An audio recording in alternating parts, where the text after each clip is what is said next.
It's a great pleasure to be here. Thank you all for coming out this afternoon. Thank you to the British Hispanic Foundation for making this visit to Madrid possible. I'm going to talk today about my book called What the Victorians Made of Romanticism, which is a new kind of reception history of Romanticism. Now, of course, we've had reception histories of Romanticism before, but this is a new way of looking at that subject. The reception histories that we've had before have mostly been of two kinds. Either they've been stories about literary influence, in which, for example, Byron influences Tennyson, or Wordsworth influences Arnold, or they've been stories about the critical heritage, about great essays on Romanticism from the Victorian period that help us to understand it. And because many of the people who were the first and most influential critics of Romanticism were themselves poets, people like Matthew Arnold, for example, these two kinds of history overlap. But what I want to do is write a different kind of reception history. A reception history that's not based on influence or on the critical heritage, but instead is based on the material artifacts and cultural practices that mediated Romanticism to new generations of readers, and, as we'll see, some non-readers as well. So rather than starting with a reading list of eminent Victorians, I started this project with an archive of material artifacts, a pile of stuff, if you like. And I wanted to think about how those artifacts, some of which are books, but not all of them, shaped the receptions of Romantic writers. So that led me to trace a web of reception. And there are three things that we need to think about and we need to understand if we want to understand the web of reception: history, memory, and media. So history, first of all. It can be difficult to think of history as something that itself has a history, but the ways in which people relate to the past actually change over time. The emergence of what a historiographer and theorist like Reinhard Koselleck has called the concept of history. That is a sense that people have that they are embedded in a particular historical moment, and in particular that their concerns are different from the concerns of a generation before. So a historical gap is starting to open up between what worries the Victorians in the present and the literature of the immediate past. And this creates a sense of distance from the Romantics and a corresponding need for the Romantics to be in some way renovated or made new in order for them to continue to appeal to the Victorians. Secondly, memory. This is partly a study about cultural memory, but that's only useful, that idea, if we understand that cultural memory is as much about forgetting things as it is about remembering things, right? So these processes of mediation that I'm talking about are processes of selective forgetting. They involve soft-pedaling certain aspects of the Romantic legacy, marginalising certain parts of the Romantics' writing, turning a blind eye to certain parts of the Romantic poets' biographies, in order to make them more acceptable, more palatable for Victorian audiences. And this is done in part through what the French theorist Pierre Nora calls lieux de mémoire, realms or sites of memory. And Nora says that these kinds of lieux de mémoire emerge in the 19th century in response to an anxiety about the stability and durability of cultural memory. So it's precisely as we lose the sense that we live within a kind of stable culture with a stable cultural memory that cultural memory starts to become crystallized in particular sites of memory. Right? So Nora says that we have lieu de mémoire because we no longer have milieu de mémoire. Because we no longer live in cultural memory, we have to locate cultural memory in particular sites and forms. And that's part of the process that I'm describing in this book. And the third term that we need to understand, if we're going to understand this web of reception that I'm trying to unpick, is media. Because the Victorians inhabited a drastically different media ecology from the Romantics. Now, I use the term media ecology to foreground the way in which different media interact with one another. Right? And that means that a new medium or the rapid growth of a medium changes the media ecology as a whole. It also means that as new media are introduced into the media ecology, so existing media start to take on new meanings, new connotations.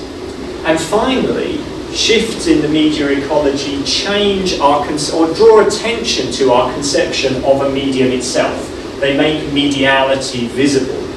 And so John Guillory, in a very important essay on the history of the concept of media, says that in the 19th century, the concept of media was absent but wanted. It was missing, but people were starting to become aware that you needed such a concept. So, as the steam press is increasingly harnessed to producing books, steam press is invented in 1814, but initially used primarily for newspapers. As it starts to be increasingly used for books, as stereotyping makes possible larger editions and more easy reprinting, as wood engraving and then steel plate engraving increasingly replacing copy plate engraving, makes possible larger print runs for images of higher quality and more images in more books. All of these things start to shift. As statues start to become much more commonly put up in urban spaces, so the media ecology shifts. And this means that Romantic writers need to be naturalized into the new media ecology if they're going to continue to find readers. So that's the process that I'm trying to trace. And tracing that process means understanding how the Romantics were kind of got across a generation gap. Because Victorian commentators very often conceived of the gap between themselves and the Romantics as a gap between generations. And in fact, the idea of a generation changes in this period and comes to have its modern meaning of a group of people born around the same time who have a shared set of interests or concerns. Right? That's our modern meaning of generation. It doesn't really mean that as late as the 18th century, but it takes on that meaning right around the time that I'm talking about. And so Matthew Arnold worries about this in stanzas from the Grand Chartreuse when he says, "What boots it now that Byron bore with haughty scorn that mocked the smart, from Europe to the Aeolian shore, the pageant of his bleeding heart." What boots it now, right? What does it matter to us now that that happened a generation ago? How does that poetry serve our concerns? Algernon Charles Swinburne, introducing an edition of Byron's works in 1866, wrote this in the preface. He said, "Men born when this century was getting into its 40s were baptized into another church than Byron's, with the rites of another creed. No man under 20 can now be expected to appreciate Byron or Wordsworth." Right? So he has this very clear sense of a generation gap, that a new generation, the rising generation, won't be able to appreciate or understand the poetry of the Romantic period. So how did Victorian cultural producers help to move the Romantics across this generation gap? Renew them, remediate them, to make them newly available and newly interesting and newly relevant to Victorian readers. And as I said, some non-readers. Well, I looked at 4 sites in which this happens. I looked at illustrations, sermons, statues, and anthologies. So trying to think across media, across different spheres of cultural practice, but always paying attention to how the Romantics are appropriated and redeployed in Victorian Britain.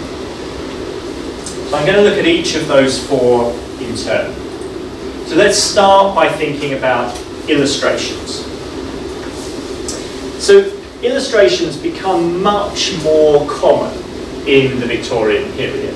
If you look at Victorian books, they're often illustrated books. And that's true of books that are appearing for the first time. Think about the way that Dickens works closely with Havelock Brown, Phiz, or the way that Thackeray works in both print and visual media, or the way that Lewis Carroll works very closely with John Tenniel on the Alice books. So these are all examples of new work coming out with illustrations from its first appearance. Almost none of the canonical Romantic writers, with the obvious exception of William Blake, published their works with illustrations at their first appearance. Okay? And so we see in the Victorian period a process of what I call retrofitted illustrations. Illustrations that are newly created for works that have already circulated without illustrations. And these are, I want to suggest, a way of kind of renovating these works, giving them a new bibliographical code in order to appeal to a new generation of readers. Because Victorians often talked about the development of illustration as part of the sense of progress that separated them from the Romantic period. So, for example, the Graphic magazine wrote in 1885, "There has been an advance in art taste during the last few years, which makes it impossible for us to tolerate the illustrations which satisfied our fathers." Right? So illustration here is a sign of the general progressiveness of the age, a sign of its distance from the Romantic period, and notice how it's figured as generational change. Right? Our fathers' illustrations are no longer any good for us. Right? We need new kinds of illustrations. Or the Daily News in 1863 talks about the superiority of the present generation of book illustrators over that which immediately preceded it.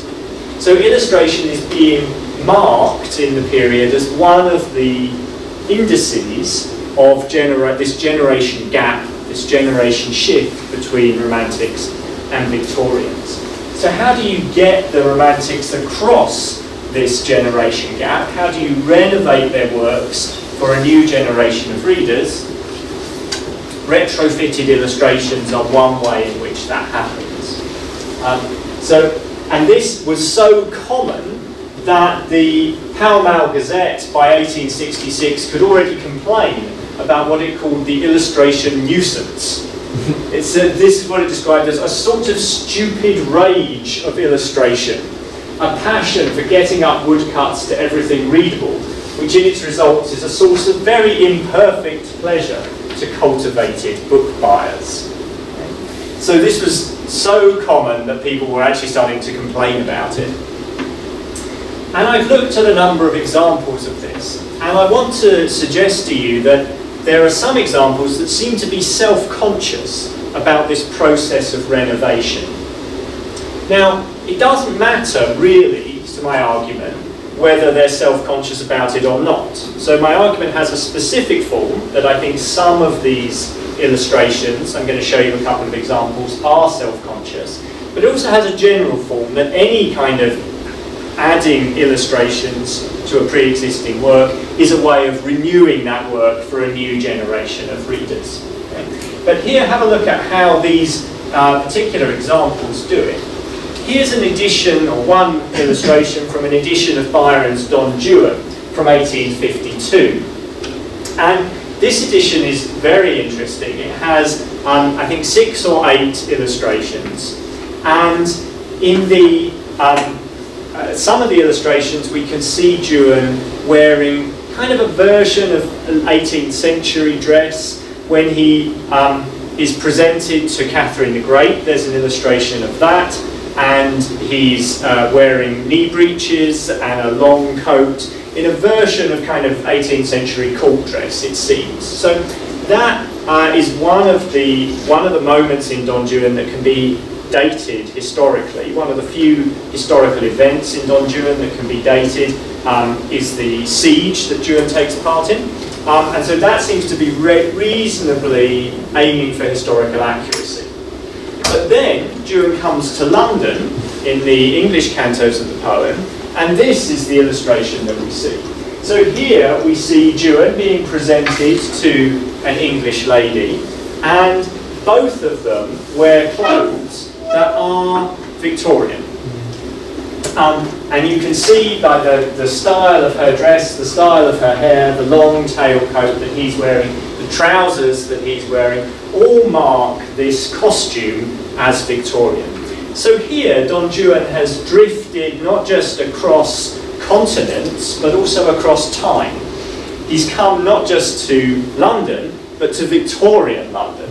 And so this is a way of updating the poem, adding a new layer to its already layered temporality, so that new readers of the poem can allow readers to think of Don Juan not as a poem from, well, this is 1852, so the last cantos of Don Juan are published in 1824, so not a poem from 25 years ago about events that happened 50 years ago, but rather a poem that's still fresh and new and relevant and even modern because of the way that it's being illustrated.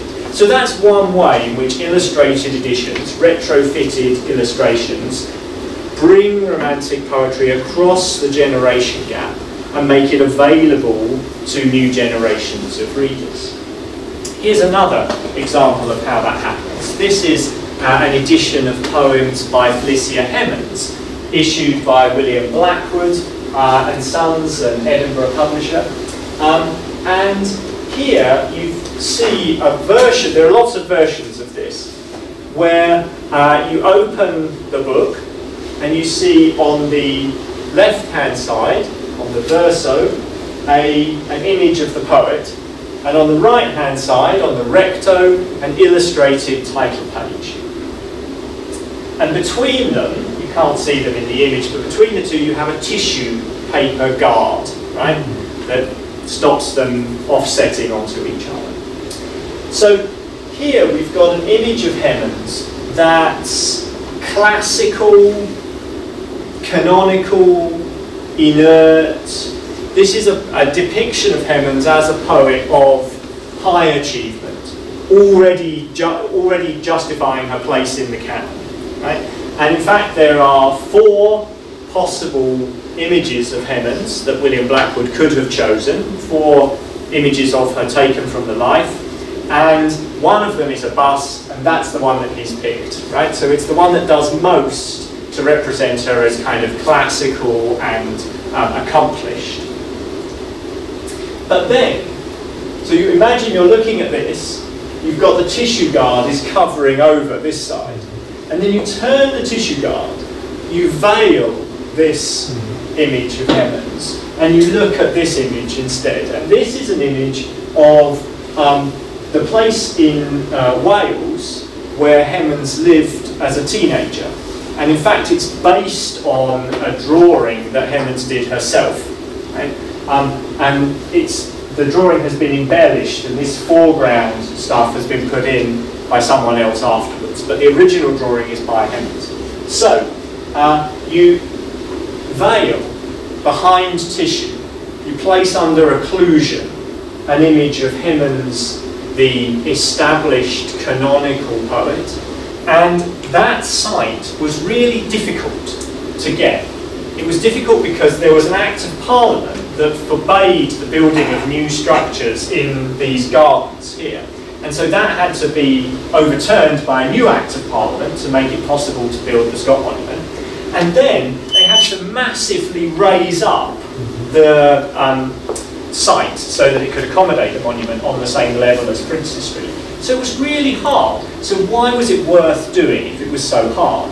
The answer is because it put Scott right in the middle of a new pantheonic axis that was emerging at this time. The National Monument on the top of Carlton Hill was already there, the Nelson Monument was already there, and then Scott adds to the axis, and then later on they add the statue of Wellington and the statues of Alan Ramsay and John Wilson as well. So that they're creating a new pantheon in the centre of Edinburgh and putting Scott in the middle of it. And something similar happens with the statue of Byron that's installed a little bit later in Hyde Park Corner, which is also positioned in relation to existing monuments in a way that creates a new kind of pantheonic site. So this is really important, and this is a pantheon that's going to be suitable for the reformed nation. It's going to be something that everybody can get behind. And so Scott, the Scott Monument is built by subscription, and there's a big effort to obtain subscriptions to raise money for the monument that includes all classes of society. So if you're an aristocrat, you can attend a Waverley Ball, which is very expensive, but which raises a lot of money for the Scott Monument. If you're much lower down the social scale, you can subscribe a few guineas and receive an engraving of the monument in return. And there's even reports of kind of house-to-house collections through Edinburgh and Leith to raise money for the monument. So this is imagined as a project that everybody in the reformed nation can take part in, right? And this is my argument about pantheons, is that looking back to the past becomes a way of reimagining the nation. Working out who counts in the past becomes really important at a moment where everybody is very concerned about who counts, literally who counts at the ballot box in the present. But for the Scott Monument to have that effect, for it to have this kind of role in the reformed nation that I'm ascribing to it, it was important that it was mediated.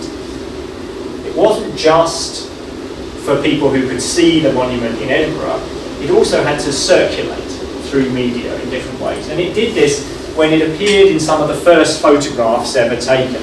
I've already shown you the photograph by Hill and Adamson. This is a photograph by William Henry Fox Talbot, the inventor of the negative-positive photography process.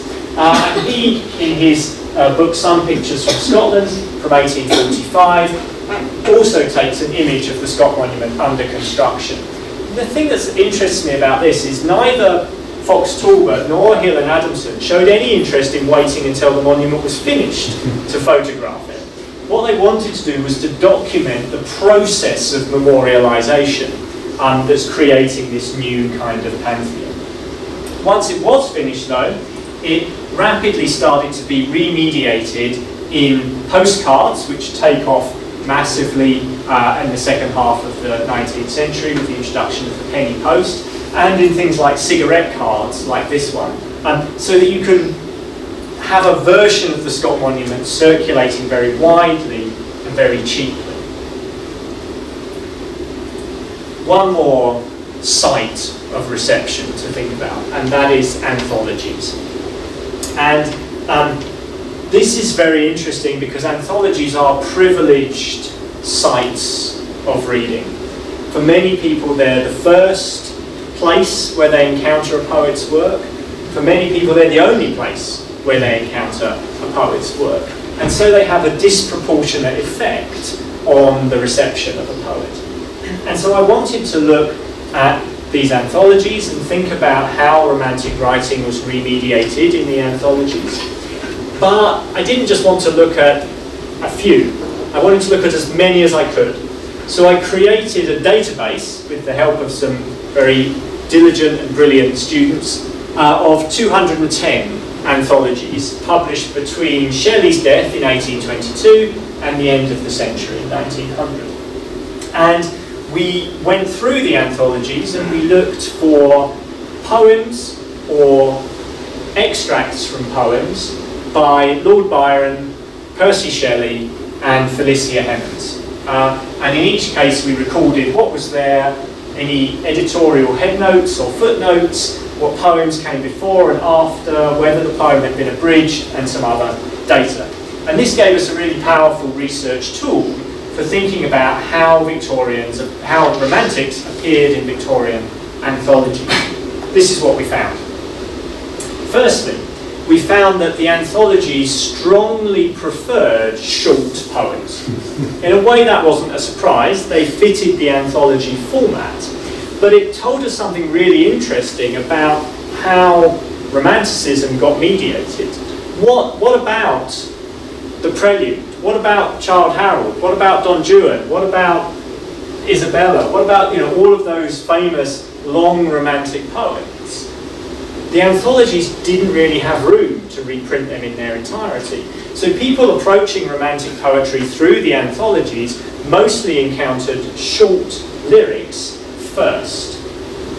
And the most popular poems by Byron, Hemans and Shelley were The Destruction of Sennacherib by Byron, the Assyrian came down like a wolf on the fold. Casabianca by Felicia Hemans, the boy stood on the burning deck when all but he had fled. And To a Skylark by Percy Shelley.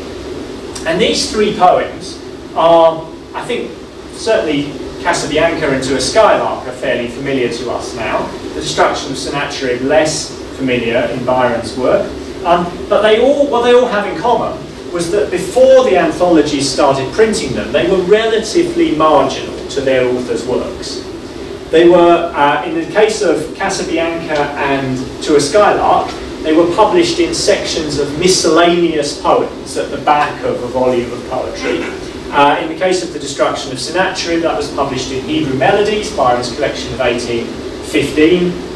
And they were not, none of these were selected, were singled out by reviewers as particularly important. There's no evidence that the poets thought of them as high points of their work. So they were relatively marginal to the poet's achievement.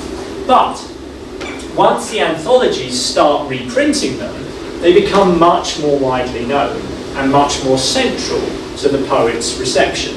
And so we can see this quantitatively by looking at how many anthologies, as a percentage in each decade, published these poems. Right? So this graph shows us of the anthologies that we looked at for each decade from 1822 to 1899, what percentage of the anthologies in that decade included these poems. And you can see that it starts off relatively small and then it rises very quickly. It goes down for some reason here, but that may hardly be because the sample size is smaller. So what we're seeing there is a kind of snowball effect as one anthology copies another, right? Anthologists often look back to the choices of earlier anthologists when they're compiling their anthologies, and so the anthologies' choices take on a kind of momentum of their own and boost these lyrics, which weren't necessarily thought of as central to their author's work before, into a place of centrality. The next thing we looked at was longer poems. Poems that of maybe 100 or 200 or 300 lines that in theory the anthologies could have reprinted as a whole, and that some anthologies did reprint as a whole. But what we discovered was that anthologies often cut longer poems like this, and they didn't always indicate that they were doing so. And the cuts are really interesting. So we looked, and the other thing about the cuts is that they're often quite consistent. Because anthologists copy each other, they often cut the same lines from longer poems. Right? So we looked at two examples here. Percy Shelley's poem, The Sensitive Plant, which is a poem of 3 parts. The second part a little shorter than the first and third, and then a very short conclusion part. And so in The Sensitive Plant, some of you will know, Shelley describes a garden which blooms and which is tended by a gardener, a female figure, but the gardener dies abruptly, and then the garden runs to seed and is overgrown by weeds. And the poem itself is quite balanced between these two halves. But the anthologies almost, well, the majority of anthologies that reprinted some of the sensitive plant cut the second half of the poem and stopped before the garden starts to run to seed. And the same thing happened with Felicia Hemans' poem, The Voice of Spring. Now, The Voice of Spring it's not a particularly long poem, it's a couple of 100 lines long, and it's spoken in the voice of spring. Spring comes across the hemisphere, and as it comes, it greets the trees and the grass and the countryside, and it greets the children as well. But then the poem pivots in the middle, and the spring notices that something has changed about the children. And spring says to the children, there are fewer of you. Some of you have died since I was last here. And so spring passes on and leaves the children behind. It's actually a kind of brutal poem. Now, Hemans wrote lots of poems about dead children, but they usually end in a kind of religious consolation. This one, well, there is a moment of religious consolation at the end, but it's quite muted.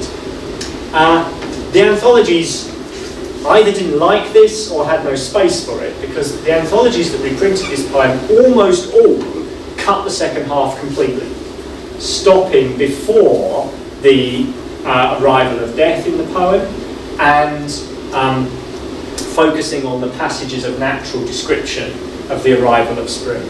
So both Shelley and Hemans have quite complex, internally conflicted and subtle, longer poems cut down into passages of natural description that are mostly kind of sunny, spring-like passages, which seem to have fitted the anthology's purposes better. So then we turned to think about what happens with long poems. And by long poems, I mean book-length poems that the anthologies couldn't possibly reprint in their entirety. So here, the question was not, what should we leave out? It was, what should we put in? Right? They weren't abridging, they were excerpting. So what bits of long poems did they like? Did they excerpt? Well, the first thing that the anthologists seem to have done was to look for lyrics that were embedded in longer poems and that they could disembed. Now, embedding lyrics in longer poems was quite a common feature of romantic long poems, and so the anthologies, when they see them, disembed them. A good example of this is The Isles of Greece from Canto 2 of Don Juan by Byron. And that is a lyric which, and this is common for this kind of embedded lyric, is marked off from the rest of the poem. It has different stanza numbering, it has a different stanza form, and Byron spends over 70 lines of the poem specifying that this is a poem, The Isles of Greece is a poem or a song sung by a particular individual at a particular time of his life, in a particular place, in response to a particular social occasion. All of that specification gets sheared off when the poem is taken out and presented in the anthologies. And so in the anthologies, it seems like it's spoken in a pure lyric voice, and a voice that's very easy to associate with Byron. Whereas in the context of its first publication, it's clear that although Byron perhaps partly endorses what's being said in the poem, he also wants to distance himself from the poet who's speaking this poem within Don Juan. Right? So that kind of contextualization gets sheared off. Where they couldn't find these embedded lyrics to disembed, the anthologies created them. And there's a fantastic example that we found. It only turned up in 2 anthologies, but they both copied each other exactly and did exactly the same thing, where Hemans's verse drama, The Siege of Valencia, has 5 speeches by the priest Hernandez are taken out and stitched together. So Hernandez is talking to someone else in the play, and she replies and interjects, including on one occasion saying several lines in response. And they took those bits out and stitched together so typically, as is often the case in verse drama, when the speech passes from one character to another, often it finishes on a half line and then starts on another half line, right? So having taken those interjections out, they had to stitch the end of this half line to the beginning of that half line to make the poem work. And sometimes that involves small changes in punctuation or wording. So they created this monologue, right? And published it as one long monologue in Lyrical Gems in 1825, and then it was republished with identical elisions and alterations in another anthology. So there's an example of how when they don't find these kind of embedded lyrics, they're quite willing to create them. And we see a version of this in Percy Shelley's poem, poetic drama, The Cenci. The Cenci is a very difficult long poem for the anthologies to handle because it's about incest, it's about murder, it's about revenge, it's about themes that are quite difficult for them to include. But there's one passage that gets reprinted more than any other, and it's a description it's a speech by Beatrice describing the place where Count Cenci could be ambushed and killed. And it's an interesting passage of description, but what's significant about it for our purposes here is that Shelley singled that passage out in the preface to the poem as the only passage of mere poetry in the whole of the drama. So he says, I have avoided with great care in writing this play the introduction of what is commonly called mere poetry. And I imagine there will scarcely be found a detached simile or a single isolated description, unless Beatrice's description of the chasm appointed for her father's murder should be judged to be of that nature. Right? So Shelley says, I really tried not to put in any bits that are just descriptive. But there is this one bit that's just descriptive. And that's exactly the bit that the anthologies wanted, that they pulled out. So doing this kind of turns Shelley into a poet who's not a poet of serious political views, serious metaphysical views, but is a poet primarily of natural description, beautiful, peaceful natural descriptions. And we see the same thing happening in some of Shelley's other poems. So in these ways, the anthologies fostered a kind of anthological reading protocol, right? That readers could then take and apply to other kinds of poetry. It passed long poems for passages of detachable description or lyric, moments of lyric, that could then be kind of taken out and treated as standalone lyric passages. Okay. And there's two ways we might think about that. Right? We might think about that as a kind of censorship, or we might think about it as a kind of new remediation, new circulation of these passages to different readers who might then take them up and pursue them, perhaps, into full readings of the poems that they come from. So the anthologies were powerful, but their power was quite ambiguous, right? It was, on one hand, they censored these poems in the process of circulating them. On the other hand, they circulated them in the process of censoring them. And I don't think that we can necessarily say that either of those things is finally the right way of understanding them. So, I'm going to draw to a conclusion now. What do we take away from these different sites of reception? everywhere I looked, I found two things going on. On one hand, I found that every cultural artifact, every practice of reading implied some kind of interpretation of the poet, had some kind of reading built into it, often tacitly, directed us to some bits of the poet's works at the expense of others, made us think that some things were more important to pay attention to, and so it implied a reading of the poet.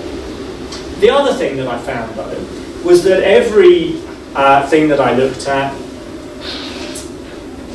appropriated Romantic poetry in order to address some present concern.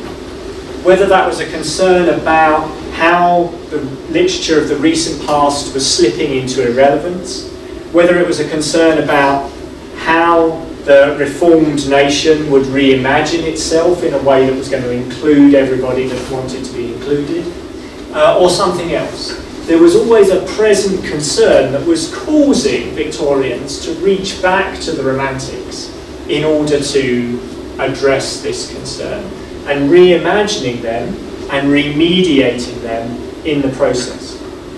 So if there's a larger point that emerges from all this study, I think it's that we might think about literature in a way that's a little different from much of the work that's been done in academic departments of literature over the last 20 years or so, over the time of my career. Because one of the tendencies that's been extremely common is a tendency that I am calling punctual historicism. And that is a kind of historicist approach that wants to knit very tightly a work of art to the circumstances of its production or its first reception, that insists that the primary context in which we should read literature is the context of its production and the context of its earliest reception. And that one of the things that literary critics should try to do is to help us read like the poem's first readers, or sometimes the informed first reader. And I think the trouble with that is that it makes literature seem like something that only happens once. Whereas in fact, literature has a kind of renewable energy. That doesn't mean falling back into what Andrew Bennett has called the romantic culture of posterity, the idea that great poetry is only appreciated after the death of the poet. And it doesn't mean falling back into an idea that great poetry transcends the conditions of its production into a kind of mythical afterlife. Rather, it means thinking about the ways in which poems are made relevant again, reactivated in different contexts, different historical, political, commercial, and media contexts that might be drastically different from anything their authors imagined. And so that is what I've tried to discover, and that is what I call the web of reception. And that's what I've tried to unpick, just a few of the threads of that web for you today. Thanks very much.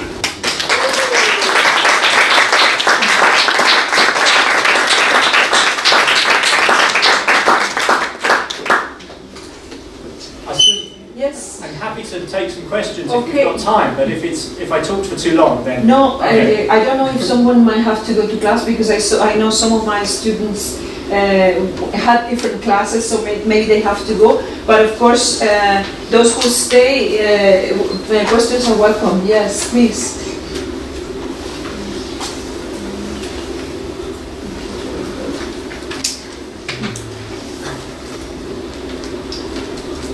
Well, I don't have a question, but maybe this will prompt some additional comments or questions from someone else. But I was very interested in the fact that you're looking at reception from a sort of intermediate point of view, because you're not just looking at the way the works were remediated or, you know, anthologized or anything like this. But I found it very interesting the way you were looking, for example, at the statues, the pantheons. It was, you know, a a fresh way of exploring this. And I was wondering why you thought about doing this. Yeah, I thought it was important to do that because firstly, I could see it happening. Secondly, I thought it makes an interesting point, which is that the reception of literature isn't necessarily literary, right? And so it kind of gets us out of that way of thinking about it. And thirdly, I realised that remediation was actually really important. It wasn't that the same thing was going on in different media, right? It was that actually moving across from one medium to another was often part of how you reshaped the reputation of a romantic writer. So for example, one thing that's really interesting to me about the statues is that they offer a way of encountering the writer that doesn't need words. And in fact, if you look at the Byron statue in Hyde Park, just says Byron. Doesn't say anything else. I think maybe it has his dates, but it just says Byron. Right? The Scott Monument has an extremely limited inscription. And the ceremonies that inaugurated these statues didn't include any readings from the poet's works. And so it seemed to me that actually these statues offered a way of not reading. Right? That's what I meant when I said that cultural memory is about forgetting things as well. And that actually, in both cases, the works were potentially controversial. And what you wanted was not necessarily, it was partly an implied reading, but also it was a way not to read, and remediating from a book, which necessarily involved that, to a statue, was part of how that cultural work was carried out. So that was one reason why that was important to think about. So any comments or questions? The conclusion against functional historicism is just that we should perhaps focus more on the different readings of our work throughout time and why they should be relevant. But do you think we are also conditioned by our own reading of our own times? Because really the process you have described here has been taking place throughout history, and not just from literature. We also will read history, although all these blockbusters about historic series. So to what point can we be objective and not judge the reading of different periods about Yes, yes. That's a really important point, and I spend some time thinking about it in the book, because there's no place outside of the web of reception from which we can judge the different strands of the web of reception. And it's important to understand that that we are located in relation to that as well. And so I describe the web of reception as being structured around multiple traditions. I talked about the religious reception tradition, that's one of them. But there are other traditions as well, including the traditions that I started with, the tradition of cultural heritage or literary influence, right? And so we as students and scholars in a university in the 21st century are ourselves located in that web, right? My book is part of that web. It's not standing outside and describing the web. And the process of reception is still going on. And this, we're doing it right now, right? We too are part of it. And there's no, I really like a quote from the classicist Charles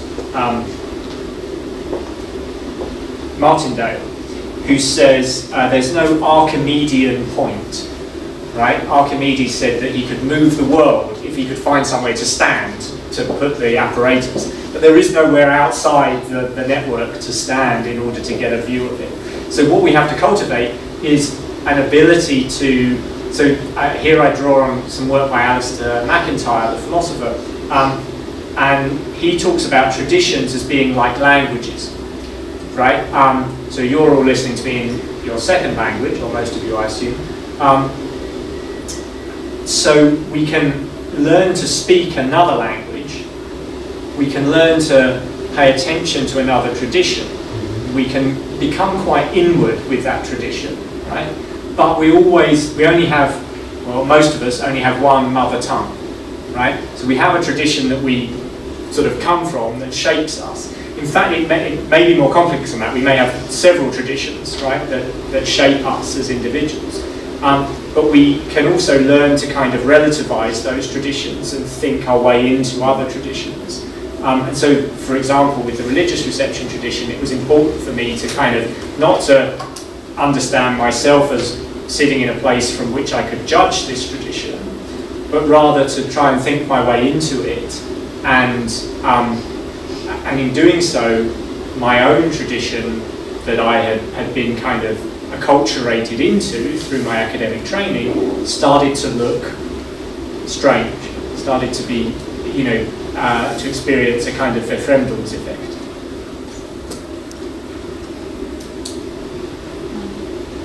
Yeah, like it's almost impossible not to understand something that we don't know yet by comparing it with what we do know, which can be our present context or history.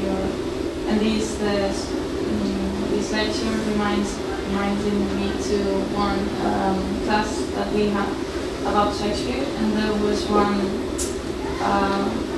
quote of witness or one document about an ambassador coming over to the country to visit Queen Elizabeth, and there was a quote that said that the Queen was showing herself, I mean her parts and all that, and the students were kind of suspicious about that, and so we presented the doubt to the teacher, and that got him thinking about these new historicism approaches about how history itself can be constructive and selective by like eliminating things or not. So it's another way of storytelling. Yes. Somehow. Yeah. So and like all the literary heritage, as you have said, how it's all constructed by the pragmatics of the languages that we can see and all that. So like would you say it's impossible not to compare the past with nowadays? Well, I think you can only write history from now, right? I can't, you know, I can look back to any period of history, but I can only write. If I set out to write a history book, I can only do it in 2020, right? And so that necessarily is going to shape the way you look back. All history is written in the present of the historian. But I don't think that means we're necessarily blind to our own situation, right? Alan Lew has a really nice image in one of his essays on new historicism, where he says that ideally looking at the past would be like looking at a photo where you can see the shadow of the photographer, right? And I think maybe that's kind of, and that's, so I've tried in the book, and I don't know if I've succeeded or not, but I've tried to cultivate some self-awareness about my own situatedness, so that you can see the shadow of the photographer in the image of the past.